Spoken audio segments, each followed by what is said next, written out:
ബിസ്മില്ലാഹി വൽഹംദുലില്ലാഹി വസ്സലാത്തു വസ്സലാമു അലാ അഷ്റഫിൽ മുർസലീൻ വഅലാ ആലിഹി വസഹ്ബിഹി അജ്മഈൻ. അമ്മാ ബഅദ്. ഏറ്റവും സമാദരണീയരായ വിശിഷ്ടാതിഥികൾ, പ്രിയപ്പെട്ട വിദ്യാർത്ഥി സുഹൃത്തുക്കളെ, നമ്മുടെ രാജ്യം ഏറ്റവും അപകടകരമായ ഒരു സാഹചര്യത്തിൽ കൂടിയാണ് കടന്നുപോയിക്കൊണ്ടിരിക്കുന്നത്. ലോകത്തെ മറ്റനേകം രാഷ്ട്രങ്ങളിൽ നിന്ന് ഇന്ത്യയെ വ്യത്യസ്തമാക്കുന്ന ഘടകം അത് ഈ രാജ്യത്തെ ജനങ്ങളുമായി ഏറ്റവും ചേർന്ന് നിൽക്കുന്നു എന്നുള്ളതാണ്. ഈ രാജ്യത്തെ പല കോടി മനുഷ്യരുടെ ആവശ്യങ്ങളെ മുൻനിർത്തിക്കൊണ്ട് ആ ജനങ്ങളുടെ പക്ഷത്ത് ചേർന്നുകൊണ്ട് ഭരണവും മറ്റിതര വ്യവസ്ഥകളും എല്ലാം നടത്തുന്നു എന്നുള്ളതാണ്. എന്നാൽ ഇതിന് ഘടകവിരുദ്ധമായിട്ടാണ് കഴിഞ്ഞ കുറച്ചു കാലങ്ങളായി നാം വാർത്താ മാധ്യമങ്ങളിൽ നിന്ന് കണ്ടും കേട്ടും അറിഞ്ഞുകൊണ്ടിരിക്കുന്നത്. എന്താണ് യഥാർത്ഥത്തിൽ നമ്മുടെ രാജ്യത്ത് സംഭവിക്കുന്നത്? പ്രത്യേകിച്ചും ഇന്നത്തെ ദിവസത്തിന് വലിയ പ്രസക്തിയുണ്ട്. 1950 ജനുവരി 26 ലോകത്തെ ഏറ്റവും വലിയ ജനാധിപത്യ രാജ്യമായ ഇന്ത്യക്ക് ഔദ്യോഗികമായി ഭരണഘടന അംഗീകരിക്കുകയാണ്. ഈ രാജ്യത്ത് ഭരിക്കുന്നത് ഈ രാജ്യത്തെ ജനങ്ങളാണ് എന്നാണ് നാം വിശ്വസിച്ചു പോരുന്നത്. എന്നാൽ ഈ രാജ്യത്തെ ജനങ്ങളുടെ ശബ്ദം അത് പാർലമെന്റുകളിലാണ് മുഴങ്ങി കേൾക്കുന്നത്. നാം വോട്ടായി നമ്മുടെ അഭിപ്രായങ്ങളെ രേഖപ്പെടുത്തുകയും നാം പാർലമെന്റ് മന്ദിരങ്ങളിലേക്ക് പ്രതിനിധികളെ അയക്കുകയും ചെയ്യുന്നു. ആ പ്രതിനിധികൾ അവിടെ പറയുന്ന അഭിപ്രായങ്ങൾ അവർ പ്രതിനിധീകരിക്കപ്പെടുന്ന ജനങ്ങളുടെ കൂടെ അഭിപ്രായമാണ്. എന്നാൽ കഴിഞ്ഞ ദിവസങ്ങളിൽ നാം പത്രമാധ്യമങ്ങളിൽ നിന്ന് അറിയുകയുണ്ടായി, ശീതകാല സമ്മേളന കാലയളവിലേക്ക് 141 എംപിമാരെ മാറ്റി നിർത്തപ്പെടുകയാണ്, പുറത്താക്കപ്പെടുകയാണ്. എന്താണ് അവർക്ക് പുറത്താക്കാൻ അവർ നികത്തുന്ന കാര്യം? എന്താണ് സ്പീക്കർ വ്യക്തമാക്കുന്നത്? അവർ രാജ്യത്തെ ഭരണകൂടത്തിനെതിരെ ശബ്ദിച്ചു എന്നുള്ളതാണ്. പാർലമെന്റിൽ നടന്ന സുരക്ഷാ വീഴ്ചയെ ചോദ്യം ചെയ്തു എന്നുള്ളതാണ്. പുതിയ പാർലമെന്റ് മന്ദിരത്തിലേക്ക് വലിയ പ്രതാപവും വലിയ മതപരമായ ആചാരങ്ങളൊക്കെ നടത്തി വിവാദത്തിന്റെ ഉച്ചൂടിൽ നിൽക്കുന്ന ആ പാർലമെന്റ് മന്ദിരത്തിലേക്ക് 4 പേർ അതിക്രമിച്ചു കയറുകയും അവിടെ സ്മോക്ക് സ്ഫോടനം നടത്തുകയും ചെയ്തു.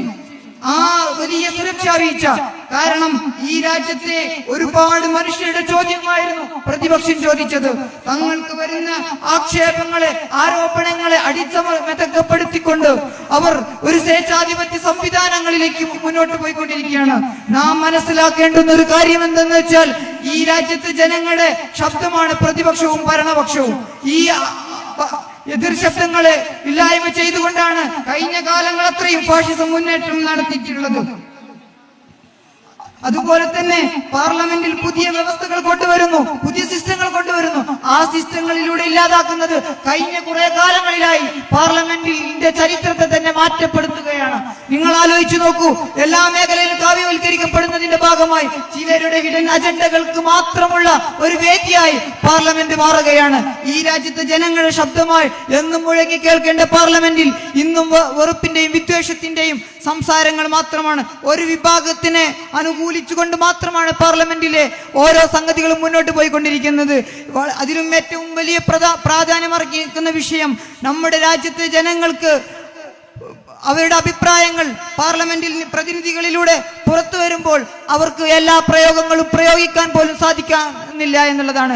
സ്വേച്ഛാധിപതി എന്നും അഴിമതി എന്നൊക്കെ പറയുന്ന ഒരുപാട് പ്രയോഗങ്ങളെ അൺപാർലമെന്റ് വേർഡ്സായി പ്രഖ്യാപിക്കുന്നതിലൂടെ അവരെ അതിന് തുടർ നടപടികൾ സ്വീകരിക്കുന്നതിലൂടെ ഭരണപക്ഷം ഒരു ഏകാധികാര അല്ലെങ്കിൽ സ്വേച്ഛാധിപത്യപരമായ സമീപനങ്ങളാണ്.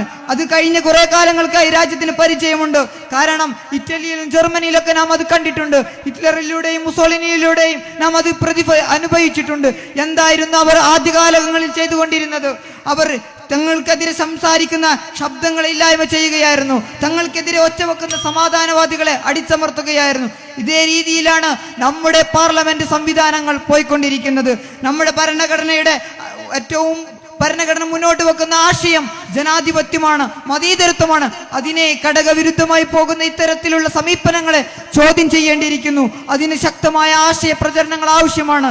ഭരണകൂടത്തിനെതിരെ പാർശ്വവൽക്കരിക്കപ്പെടുന്ന ജനവിഭാഗങ്ങൾക്ക് നേരെ ആക്രോശങ്ങളുമായി ഇറങ്ങി പുറപ്പെടുന്ന ആൾക്കൂട്ടങ്ങൾ ഇന്ത്യയുടെ ഏതു ഭാഗത്തും വളരെ സ്വാഭാവികമെന്ന രീതിയിൽ രൂപപ്പെട്ടുകൊണ്ടിരിക്കുകയാണ്. ഇതിനെല്ലാം ആശയപരമായി സൈദ്ധാന്തികമായി പിൻബലം നൽകാൻ ഭരണകൂടങ്ങൾ ആവത് ശ്രമിച്ചുകൊണ്ടിരിക്കുന്ന ഈ കാലഘട്ടത്തിൽ ഭരണകൂടത്തിന്റെ നെറികേടുകൾക്കെതിരെ പാർലമെന്റിനകത്തും പുറത്തും ശബ്ദിക്കേണ്ടത് നമ്മുടെ കൂടെ അല്ലെങ്കിൽ ജനാധിപത്യ വിശ്വാസികളുടെ കൂടെ ഉത്തരവാദിത്തമാണ് എന്ന് ഓർമ്മപ്പെടുത്തി വാക്കുകൾക്ക് വിടാം. അസ്സലാമു അലൈക്കും വറഹ്മത്തുള്ളാഹി തആല.